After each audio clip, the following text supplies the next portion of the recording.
We get an average rainfall of about 20 inches. What kind of grass would you recommend? Cool season or warm season? 20 inches is drier than it is here. Yeah. By a lot. It's like half as much rain. Yeah. And where are you from? Also, what a big thing that we say is, graze what's growing in the road ditches. Mm-hmm. Graze what's already growing there and doing well. When he says graze what's growing in the road ditches, he doesn't literally mean turn your mob out into the road ditch. He means like you could. You could. But he means like go and look at the road ditch and see what's growing in the road ditch. Yeah. And that's what you want to. Not that's what you want to be focusing on, because most of the time it's compacted soil and whatever. But that's something to start with. Yeah. And to start with.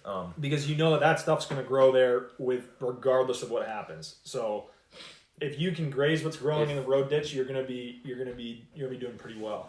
And chances are there's some warm seasons or some cool seasons in the road ditch. I don't know where 20 inches of rain. You're probably somewhere drier. Somewhere California. Hotter. California. That's an so would the one. pasture need more rest?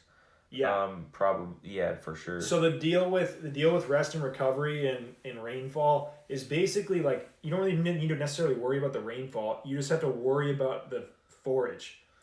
You need to monitor that paddock right at the start of your rotation, and just constantly be coming back to that paddock week after week and putting a ruler if you have to down into the grass and watching it and seeing if it's actually growing.